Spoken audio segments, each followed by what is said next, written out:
put the booster on top, catch the booster, catch the Starship. We did put the orbital launch mount on there. That's responsible for routing all of the propellant to the booster ahead of flight. Underneath it, you've got flame deflectors, the water deluge system to just disperse all of those forces. The single piece we just lifted in weighs about 1,060 metric tons, which if you're keeping score at home, that's the same weight as about 10 Millennium Falcons. It's heavy. That's a lot of Millennium Falcons, Dan. So many. We're also currently in work on Starship's brand new pad at Kennedy Space Center's Launch Complex 39A, and we're hoping to bring that online later this year as well. Tons of progress with Starship so far in 2025, and lots of incredible milestones still coming up. And we are still on track to lift off tonight at 6:30 p.m. Central Time.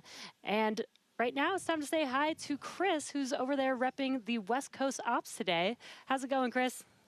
Hey, Jesse and Dan, and welcome everyone to West Coast and Hawthorne, California.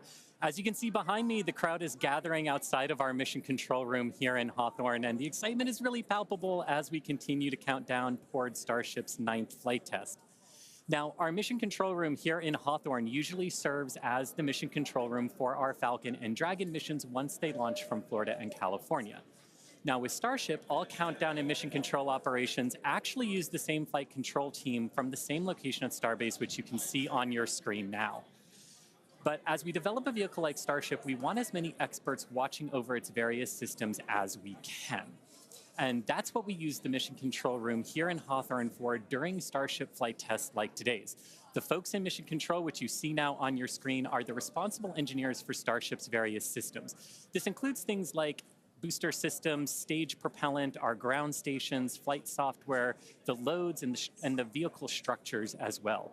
And having this support gives the flight teams in Starbase immediate access to our engineers' knowledge, which is really, really important when we're making informed decisions very quickly in a test program like this. This setup has been great for Starship flight tests so far, as we've handled things like propellant temperature differences, as well as day of launch winds that can affect the loads placed on Starship structures during launch, and particularly during the descent of the Super Heavy booster back to Earth.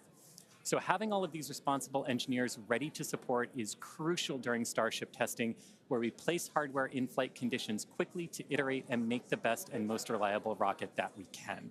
So it's definitely a full house, a growing full house here in Hawthorne for our 9th flight of Starship today. Every flight brings us a step closer to a future where Starship is flying multiple times a day. And I'm sure you all feel the same way down there in Texas, Dan and Jesse, but I can't wait to see Starship's launch today. How about you? Yeah, can't wait to see it, Chris. As you can see, props loading on the vehicle is just a little under 2 miles away from us, and we're really excited.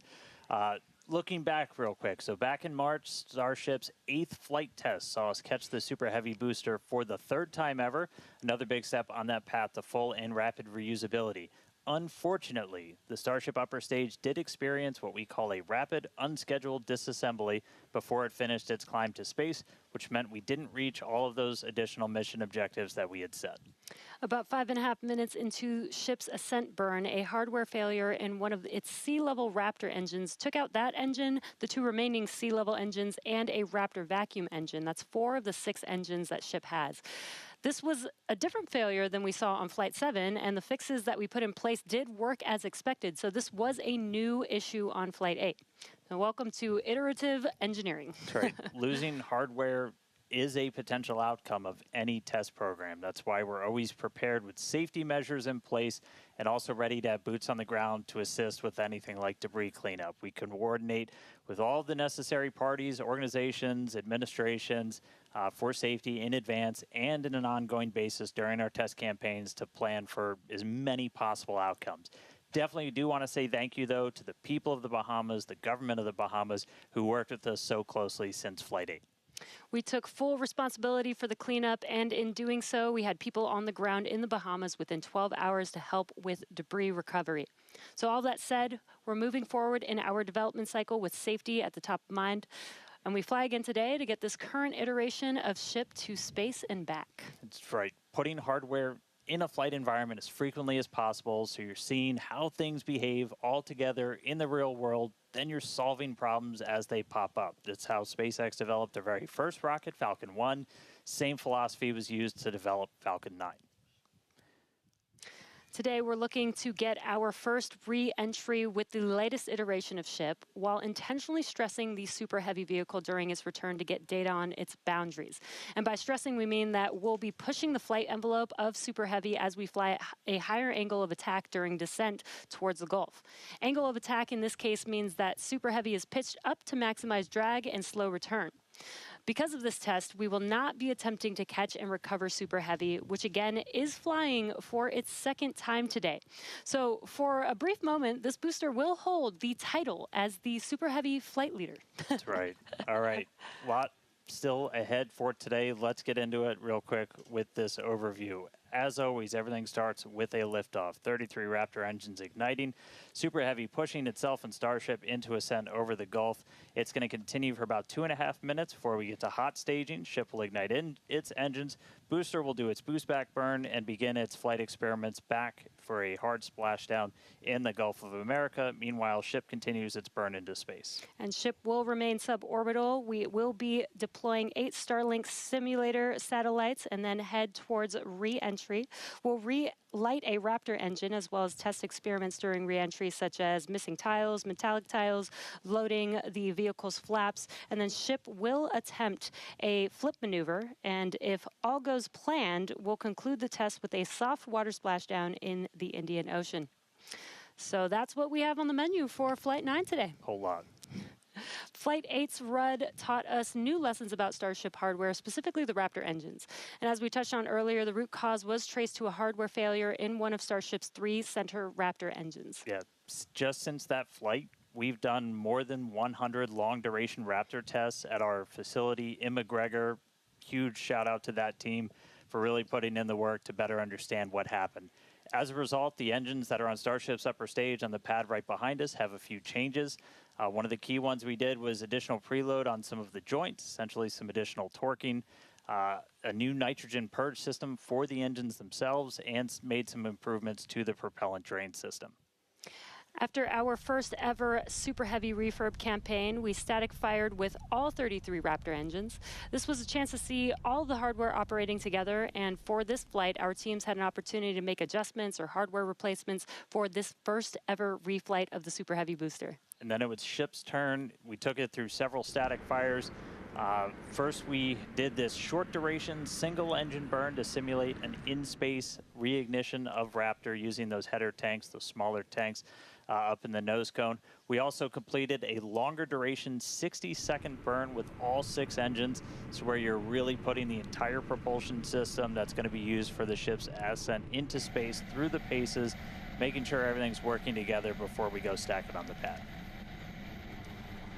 And in the end, these changes represent the core of our test program. And reflying a booster for the first time is a major milestone, especially so early in the flight test program. Now, Falcon did it in just over 30 flights. And Starship's doing it today on just its 9th flight. It's not wild just because of how much faster that is, but just how much bigger Starship is. Falcon 9 can lift about 23 metric tons into orbit. Starship is designed to lift 200. That is so exciting. And on top of that, we're also reflying engine 314 for its 3rd flight, which you might recall is the engine with a pie on the nozzle. And there you can see that engine there. It is a milestone, most definitely, but we do remain focused on getting to the point where no refurbishment is needed between any of the flights. Yeah, that means we want to launch it, bring it back, look at it, reload propellants, go again. That is really what's key. That is what full and rapid reusability will look like. We're coming to you today from Star Factory, our new 1 million square foot manufacturing facility in Starbase, Texas. The Super Heavy booster is the first stage of the Starship launch vehicle stack. It's the largest boost stage ever developed for any rocket ever. Having the largest rocket ever is a very cool engineering feat, but the thing that really makes a difference is the ability to rapidly reuse that rocket to launch many other missions. Reflying Booster 14 is an important first milestone in that we have proven that we can recover a vehicle, turn it around, and fly it a second time. but it's not a victory lap yet. From an operational perspective, an ideal state looks like a vehicle where very few things have to happen on it in order to take back off again. So we catch the vehicle, put it back onto the launch mount, put a new ship back on top with its payload, refuel, and take back off. And that same booster will come back to the launch mount, and we do the same thing all over again. Falcon is, reusing at a pretty high rate, and we get to go look at them and say, what did you learn? What is good? What is bad? And as we continue to build the Starship process. Zero-touch refurbishment really looks like a commercial airliner. The advantage we have on booster relative to when we developed Falcon 9, for instance, is this was really designed from the outset for rapid reusability. We're using all of the flight test learnings from our version 1 and version 2 vehicles in our orbital flight test campaign to inform the design of our version 3 vehicle. The next generation vehicle will be the first time that we've really attempted to make rapidly reusable thermal protection on a rocket. In the next iteration, we'll be able to add in new innovative materials and regenerative cooling that will enable rapid zero-touch refurbishment. Rapid reusability, the ability to fly, turn the vehicle around, and refly again immediately is really the key goal of the Starship program. It is so cool to see our teams working together as Starship is learning from Falcon with reusability, and now we're seeing Starship do the same thing today. So all eyes on the rocket on the pad, getting ready to launch in just about 17 minutes from now. That's right. Looking at our levels real quick, we're a little bit more than halfway full on fuel and LOX on the booster, over 80% full on the ship. Still have to fill those header tanks, but everything looking good. We're not tracking any issues on the range. As a reminder, we watch sea states, air, and land around the launch site here and also over in the Indian Ocean where we're going to be doing our reentry. Not tracking any blockers to launch at the moment. Weather is gorgeous, has not been a concern all day for launch. We've been moving through all of our pre-flight checkouts pretty smoothly so far this morning, getting the ship and the booster ready for prop load, making sure guidance, navigation, and control are aligned. Everything's ready to go. You can see with the frost coming off, we're getting pretty full. We started loading all of the propellants on board both ships about 45 minutes or so before launch. They kind of stagger where we start with ship and then move into booster. We're going to continue loading these propellants on board until just about 3 minutes before liftoff. We'll close out on the ship first and then on the booster. But bottom line, everything's looking great. Not tracking any vehicle issues, range issues, weather issues. We're looking really good right now for a launch at the top of our window right at 6:30 p.m. Central. Yeah, seeing the propellant loading is making this getting more and more exciting. Today is going to be a wild ride for Super Heavy. We're putting the booster through several tests to expand the envelope on its capabilities and get flight data to make its return and catch more reliable. Now, another unique change in today's flight will be the addition of the first ever directional flip of the booster. That's right. If you followed previous flights and you kind of wonder to yourself, why does the direction of the booster flip seem random? Surprise, it's because it was. We've got a couple of views from previous flights where you'll see the booster kind of go in different directions, and it was really small differences in the thrust of those ship engines. As they started up, they would nudge the booster in an initial direction, and so the booster would essentially sense that and then lean into it, and it'll react, the engines will gimbal, and then it'll continue the flip. That was the easiest option technically, but you do take some performance hits since you're essentially setting aside propellant to accommodate every single direction for a flip. Exactly, but if we know which direction we're flipping, then we know how much propellant we will need and can instead use more of the propellant to burn longer during ascent, adding more velocity to ship and increasing how much payload it can ultimately deliver to space. Yeah, so today I got my trusty Super Heavy here. We're going to intentionally try to flip straight up. So as you're separating from the ship, we want to get to here as you're doing that boost back burn. The fastest way is to just flip straight up and go into it. That's roughly what we did on Flight 5. It's the most direct way to get into that orientation for the boost back burn. What you don't want to do is when you flip all the way down like that, we did that on Flight 7, it takes you in a big loop, uses the most amount of prop, not efficient. We're at the point where we want to start kind of tuning it in and getting some extra performance out of the booster.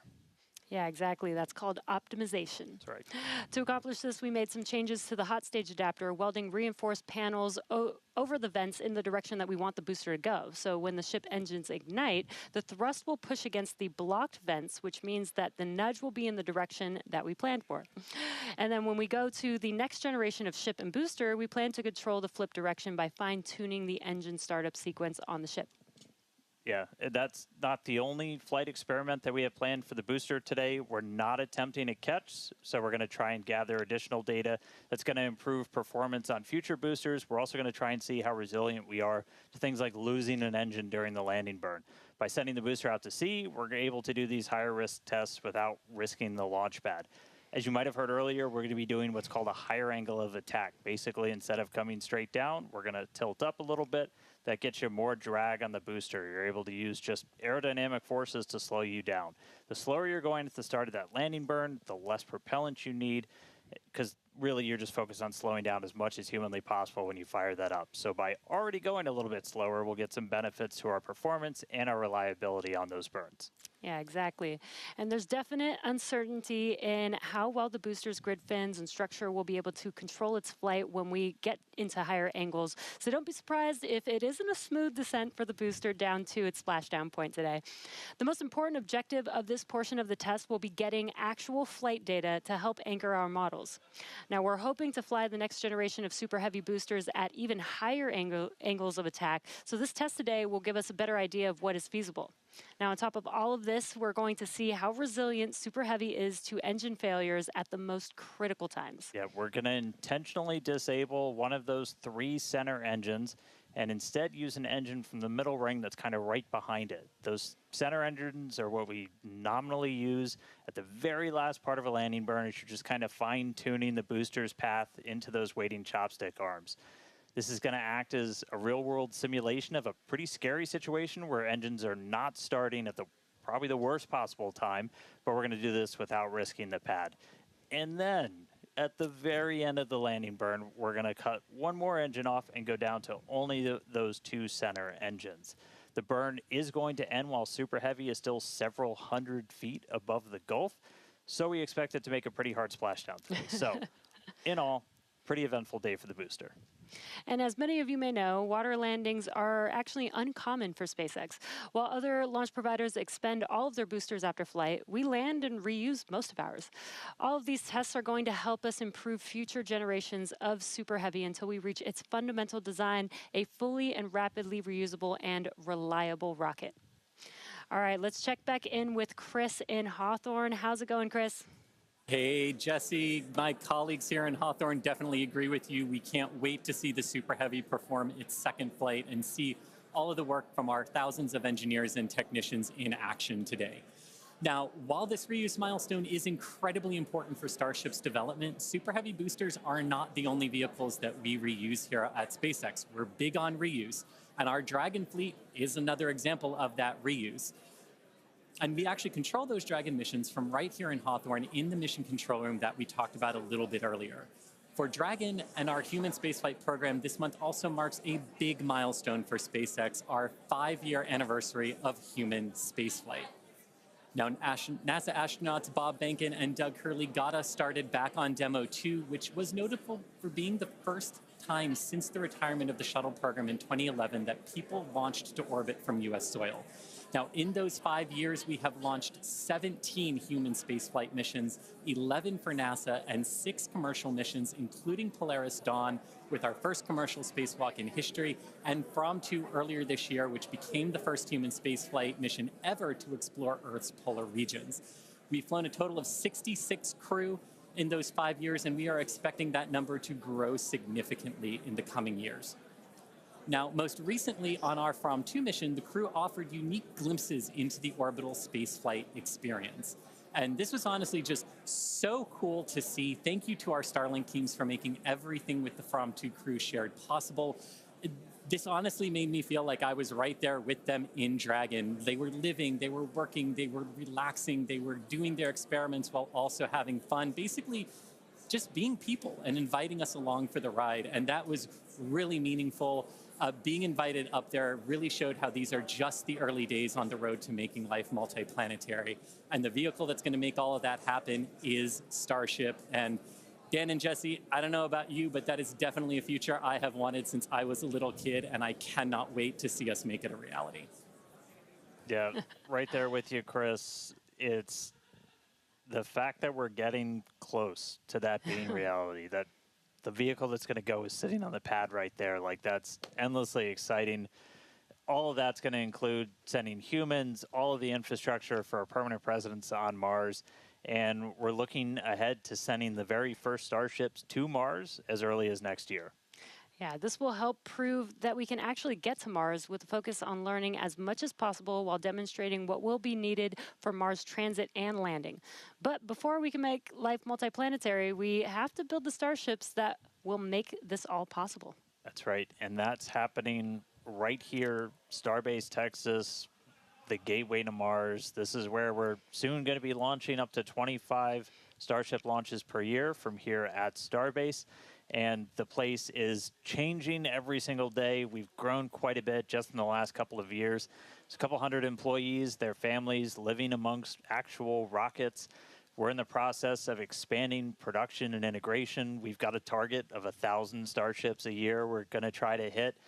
And recently, we did become a city of our own. We're the first city in Cameron County in 30 years. And that's just going to help us scale more quickly, try to build out the best community possible for all the people that are building the future of humanity's place in space. Starbase, pretty easily one of the most inspiring, exciting, unique places to live and work on the planet. As usual, shameless plug, we're always hiring. Come help us build the gateway to Mars. Visit SpaceX.com/careers. You can see all of our openings. And this is my first time in Starbase, and Dan, the Star Factory is a manufacturing engineer's dream. To be able to build a factory like this at such a large scale with such a large scale vehicle is so wild to me. And though I'm just visiting, Chris is hanging out right where I call home base. So let's check back in with Chris in Hawthorne. Thanks, Jesse. Yeah, everything here in Hawthorne is looking good. The crowd is gathered, really excited to watch the hard work of all of their colleagues come to fruition here for Starship on its 9th flight test. Not tracking any issues. We are excited to watch Starship do its thing today, make it halfway around the world, and test a lot of those critical in-space maneuvers and operations that will be vital for the program's continued operation. So Dan and Jesse, we can't wait for liftoff. Let's have a good flight today. Thanks, Chris. Now, if you're just now joining us, where have you been? But we're glad that you're joining us now. We are at T-minus just under 6 minutes until liftoff of the 9th Starship test flight. So far, the range is looking good. All the airspace and trajectory area that we are going to be launching through is looking good for our test flight today. Weather has been great. It was a little rainy and windy this morning, but it cleared up. It looks beautiful here in Starbase, and propellant loading continues on both stages. All right, yeah, it is continuing. We're a little over 90% full on our booster. We are pretty much full in the main tanks on ship, filling up those header tanks. We're going to continue loading prop for about 2 more minutes. Once we're done with that, you've got just under 11 million pounds of liquid propellant spread across those 2 stages. After we get through all of that prop load, our stage 0 will get ready. The ground systems will go through pushbacks, clearing all of those fluid feed lines back to the propellant farm, getting ready for launch. We did just see they did a flap wiggle check, so the final flap check on the ship. We're doing final alignments of the guidance, navigation, and control system, our thrust vector control, essentially our steering, checkouts of the flight safety system. So everything progressing right now.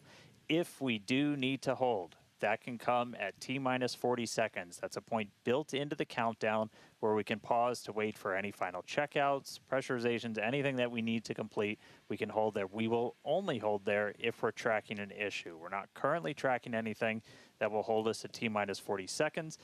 But if you've seen a Starship launch before, they can happen, we can push through them, and then launch that day still. Exactly. But when we do pass through T's T-minus 40 seconds, a number of events will occur in rapid succession. The ground spin and ignition systems come up to flight pressure, ship goes to internal power, and then after that, the quick disconnect or QD, arm lockout is removed in preparation for retraction just shortly after T-minus 0. And once we pass T-minus 40 seconds, we do still have the ability to recycle the count under certain conditions back to T-minus 40 seconds, and then hold there to assess what happened and see if we can proceed again back down to T0. Yeah, there are a couple of things, kind of gates in that timeline that if we pass through that and we hit a hold, we'd have to scrub for the day. One pretty visual one will be if the water starts flowing for that deflector system that's underneath the launch mount. That happens right at around T-minus 10 seconds. For flowing water, we can't turn it off after it starts, and if we hit a hold, we're scrubbed for the day. We would need to refill those water tanks. We would also at that point need to refill all of the propellant tanks, as 11 million pounds of propellant is a whole lot. We can typically do that in about 24 hours, so we can always turn around to try again tomorrow. But we are coming up on 3 minutes away from liftoff. We should be hearing that we're closed out of prop load on the ship at this point. Booster coming up shortly. And wow, the weather just looks amazing there with Starship on the launch pad. Just about 2 minutes and 45 seconds from T0 with a lot of objectives for today. The booster, the Super Heavy booster flying today, will be flying for its second time. Last flight was on Flight 7 and just turned around in 2 flights, which is pretty incredible. I'm super excited to see that booster fly again. All right, we did just hear we are going to hold at T-minus 40 seconds. So we'll pass along some more information once we hear that reason. But again, that's not the end of the day. We can hold at T-minus 40 seconds for quite a few minutes. We eventually have to start looking at our temperature of all of our propellant on board. That's usually what drives us to, if we've held too long, we have to stand down for the day. So we are expecting a hold at T-minus 40 seconds. Sounds like we're going to be doing some additional checkouts on the booster Raptor while we're at that T-minus 40 second mark. So we will expect to see the clock pause at T-minus 40. And then again, we've got a couple of minutes. They can work through the issues. If we're able to clear them, we can still launch today.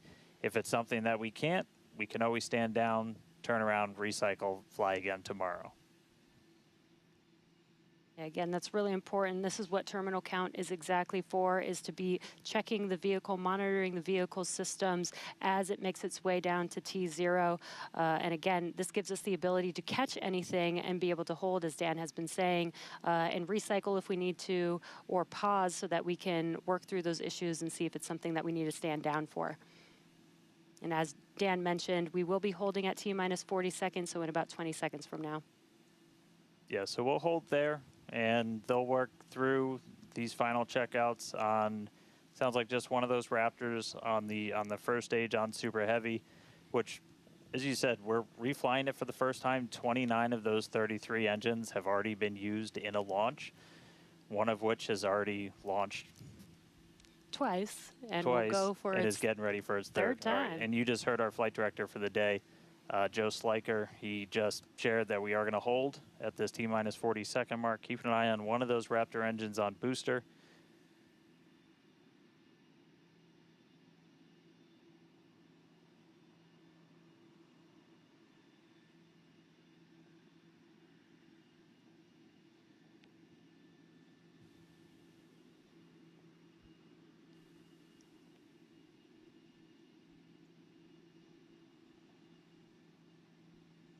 And if you're just now jumping in, we are holding still at T-minus 40 seconds. Watching one engine, waiting for temperatures to kind of get to a zone that we want them to on one of the engines on the booster, on the Super Heavy booster, getting ready for its second ever flight.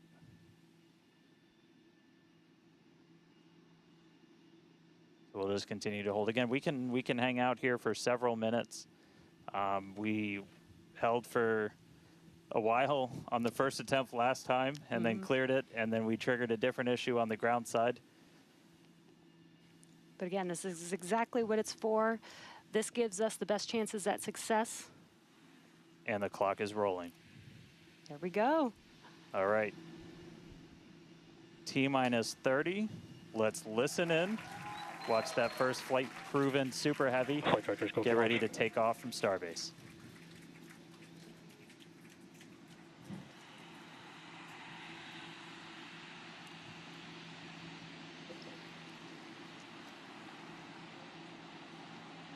T-minus. Delta 1. Hit hold.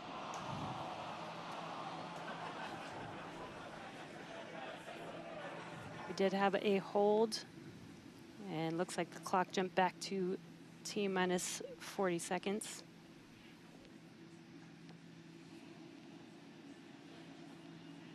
All right, so yep, we jumped out. I did not see the deflector go off. So hopefully we were right at around that T-minus 10-second mark. And if we were before that T-minus 10-second mark, we do have the ability to recycle, as we mentioned earlier, back to T-minus 40 seconds. So it looked like this time it was a ground side issue. We're taking a look at this real quick. So again, we're back at T-minus 40. We're gonna hold for a little bit. We are still not scrubbed for the day. Give them a couple of minutes to work through this. Again, we can hang out at T-minus 40 for several minutes. Eventually, we start looking at your bulk temperatures and all of your propellant on board the vehicle. We're not actively replenishing the propellant on board Super Heavy and Starship, and so you don't have essentially forever to hang out before things start to warm up. And you do want to make sure your temperature's in a really stable range for a healthy startup on Raptor engines. So they're going to work through this issue. We can continue to hold here for a couple of minutes. What's launch without a little extra added excitement?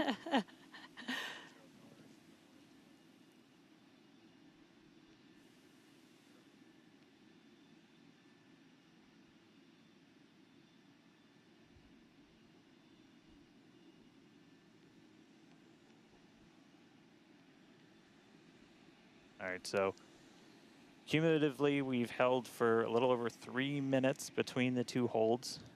Again, this is a ground side issue on our tower. The techs are looking through the data right now to see if it's something that we can either work through or if it would cause us to have to stand down. So we're continuing to hang out with them, holding at T-minus 40.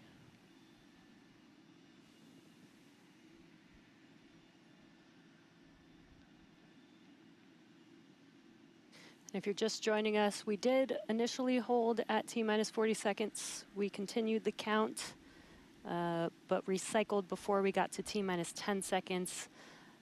And so we're back at a hold at T-minus 40 seconds. Waiting for more information. The team is checking out to see if we can continue today.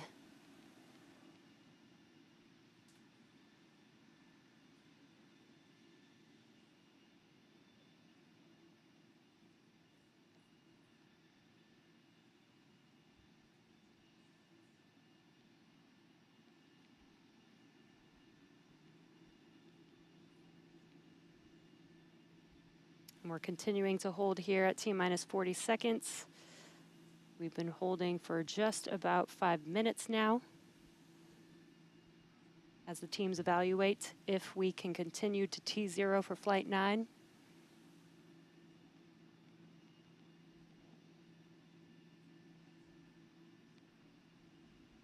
All right, so it sounds like we're coming to a resolution.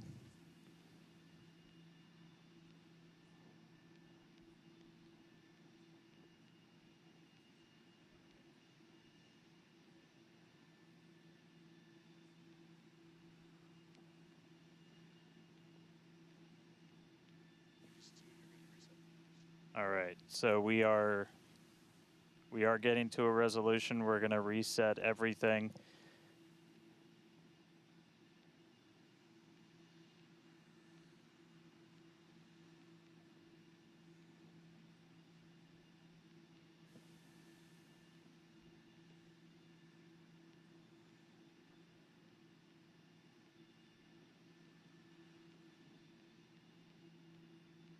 All right, so we're going to see the clock. It is now rolling. Here we go. We saw an issue with that quick disconnect to the ship. There is a chance that automation will kick us out again if we encounter the same issue. But for now, the clock is rolling. We'll see if we pass around that T-minus 10-second mark.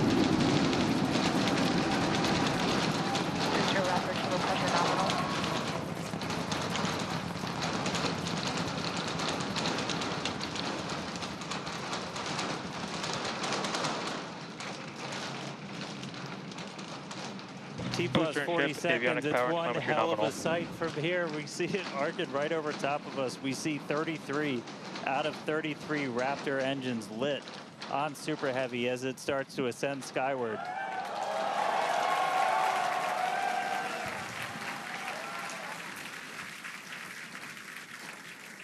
Coming up on maximum aerodynamic pressure, then only about a minute and a half until we get into hot staging. Wow, Dan, that was incredible. We could feel the building shaking here, feel the vehicle's power. Now we're just about a minute away from shutting down those engines on the booster. Again, this booster is flying for its second time today. All right, so hot staging coming up a little under a minute. We're going to see all but the 3 center engines turn off on the booster. So our version of MECO, most engines cut off. And then just a few seconds later, hoping to see 6 engines ignite on ship to push it away.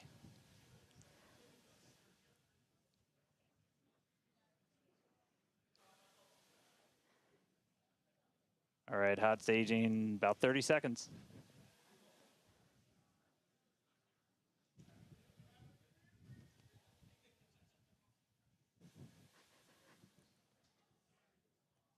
And definitely keep an eye on which way the booster flips. First ever directional flip we're going for today. Should flip straight up.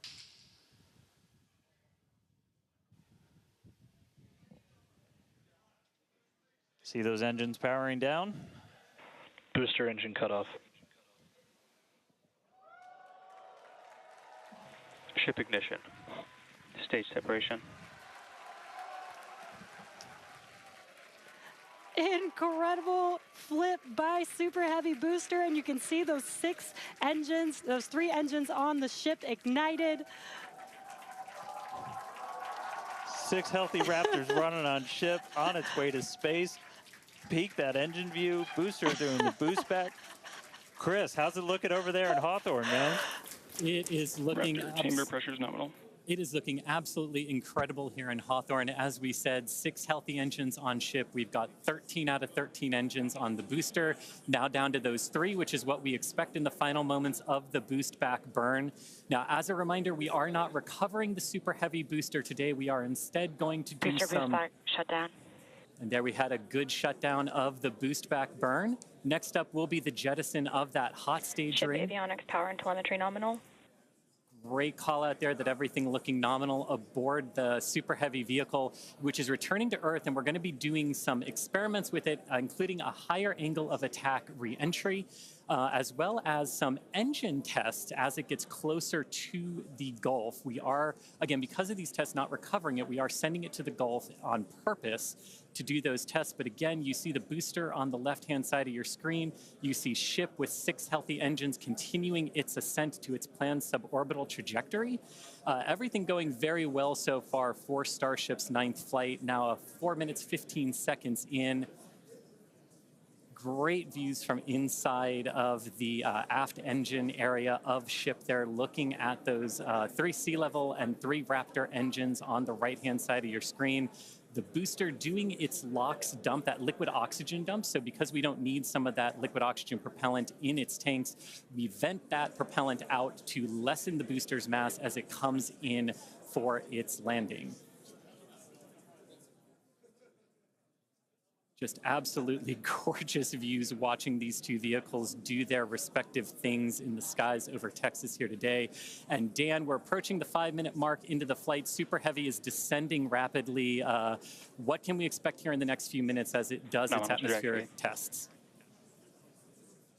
Yeah, now as we had talked about, Super Heavy might not have a very smooth ride down. We're going to be putting it through this higher angle of attack. So we're kind of pitching it up a tiny bit, increasing drag. We've done this in wind tunnels. We've done this in computer modeling. It shows that sometimes the control isn't great, but only one way to really prove it out, and that's to get real world data. So here comes Super Heavy. It should be igniting for its landing burn in just about 40 seconds from now. And we are going to relight 13 engines, then bring that down to 3 engines. As we talked about earlier, we will be intentionally shutting down. We will be shutting down one of those 3 center engines intentionally to push the limits of the Super Heavy booster. Ship Raptor, chamber pressures nominal. And continuing to see 6 healthy engines on the ship. 3 sea level and 3 vacuum engines still ignited as the Super Heavy booster is making its way back down to Earth. We can see those grid fins doing some heavy work. Booster landing startup. Ignited for our landing burn.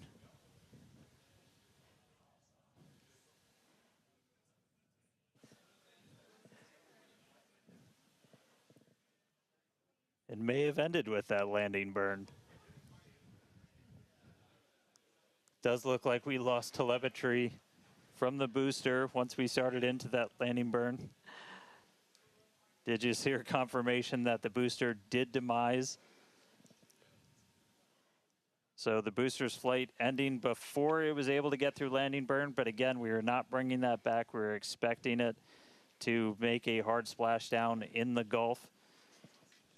We were getting live data back the entire time through that high angle of attack flight, so that was something that was really vital for us to get during this reuse. First free flight of booster in the books. All right, ship has about 2 minutes left. In about 2 minutes, we expect all 6 Raptor engines to shut down. That will be SECO, basically second engine or second stage engine shut off. And these are some incredible views, Dan, from the aft end of the ship, watching as the engines stay ignited with the Earth in the background. As always, the Starship avionics team, the techs.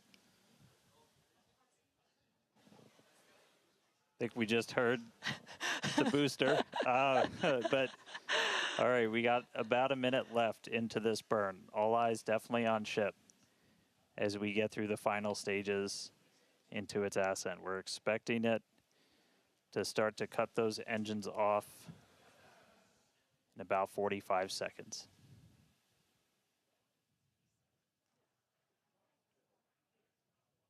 Terminal guidance.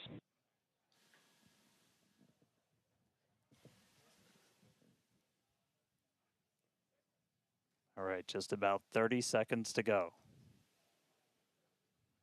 We're in terminal guidance in the final stages of this ascent burn. We did see shutdown of the Raptor engines. We do stagger these, so we do the Raptors first. Those 3 have shut down successfully.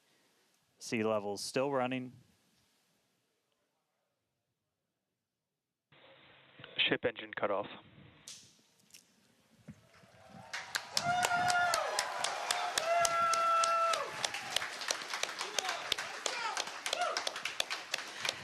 Ship engine Nominal cutoff, insertion. the three most beautiful words in the English language. And great call out that we had nominal insertion.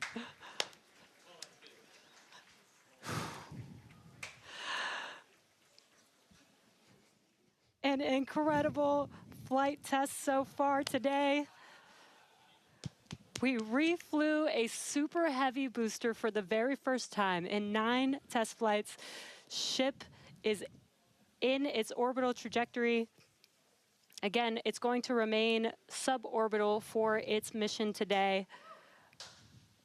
But it ignited Ship FPS is saved. It ignited all 6 of its engines and made it all the way through SECO just now.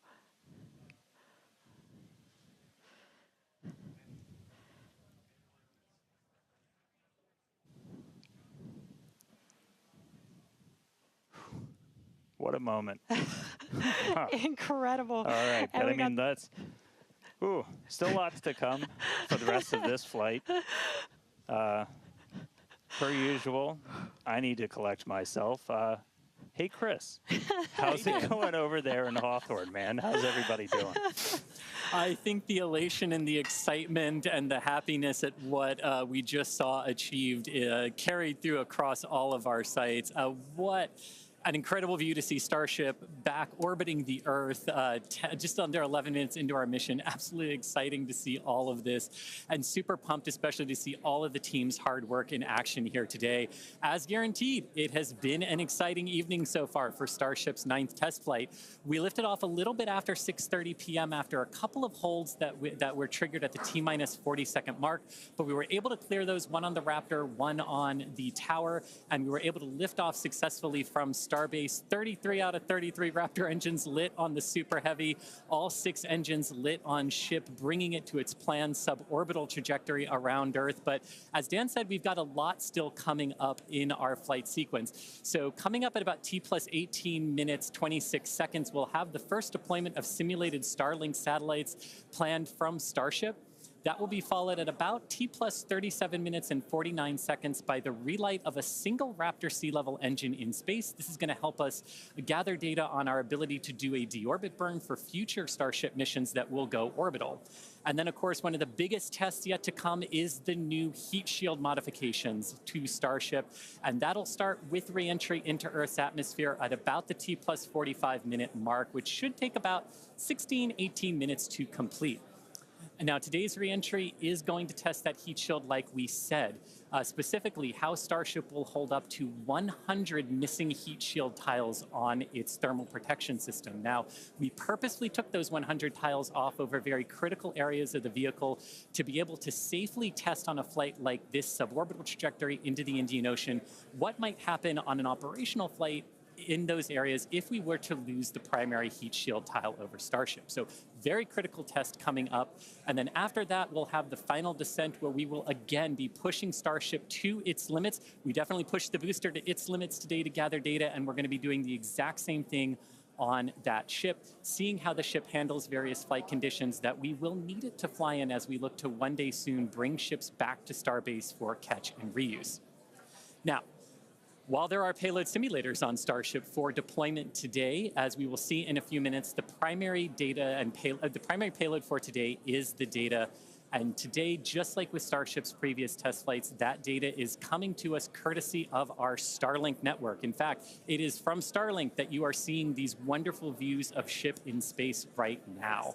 So, and I can't wait to see Starlink really provide those epic views and that data transmission during reentry, which is very, very critical to getting that data during reentry. So Dan and Jesse, it's been an exciting day so far. There's more to come. As we get ready for Starship's first ever payload deploy, what can we expect next here in the next few minutes? Thanks, Chris. Just going to reiterate, thank you to the Starlink team for these incredible views today. In a few minutes, Starship will deploy 8 Starlink simulators, similar in size to our next generation Starlink satellites. The Starlink simulators will be on the same suborbital trajectory as Starship, meaning they will passively re-enter the atmosphere, just like Starship.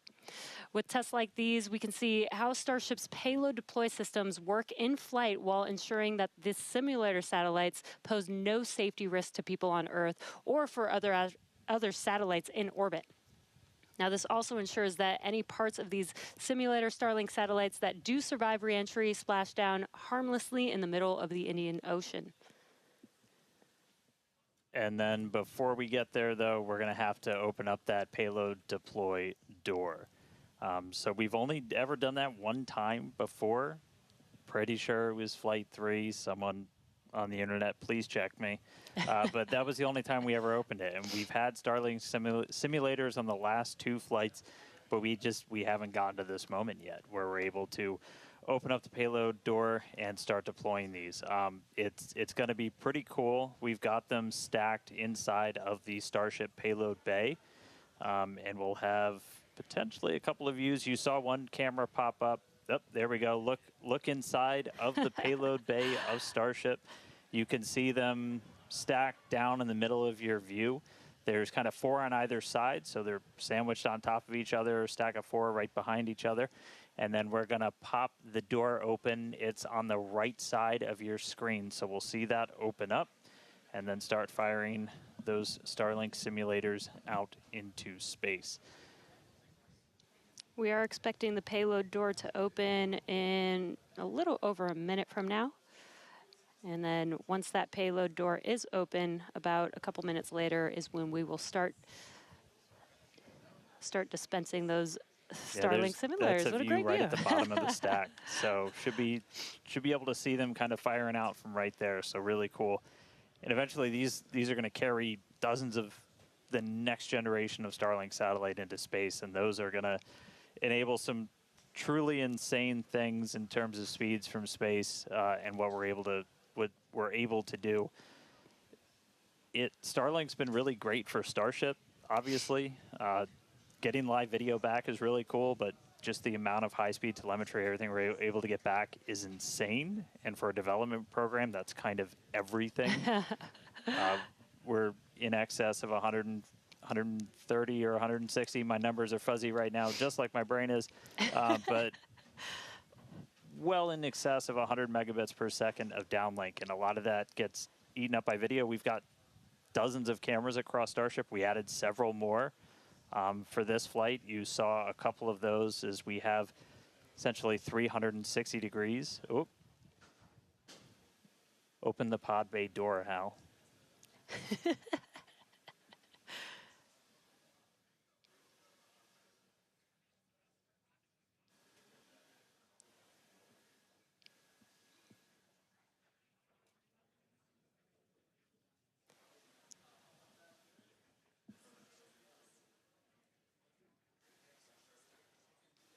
Now we are expecting the payload door to open any moment now, so we're watching out for that. Again, you're looking at the inside of Starship as it's suborbital.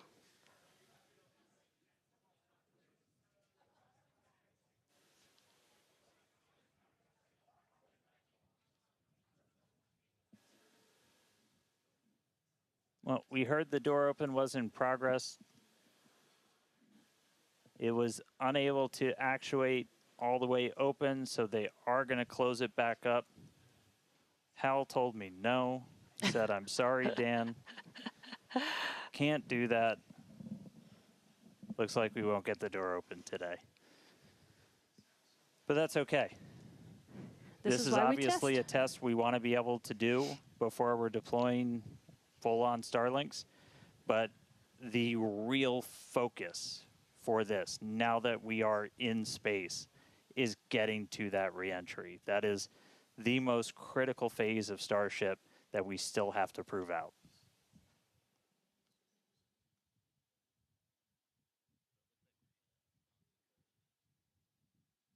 All right, well, so it does look like we're not going to be able to deploy Starlinks today, but we should have pretty frequent views from Starship. They might cut in and out every once in a while, but should be pretty regular. We are in darkness right now, so might be a lot of black, but the cool part is when we get to reentry, it's going to be daytime. Yes, and we did that on purpose so that we can get some live daytime views as ship is returning back to Earth. All right, so we are going to take a break.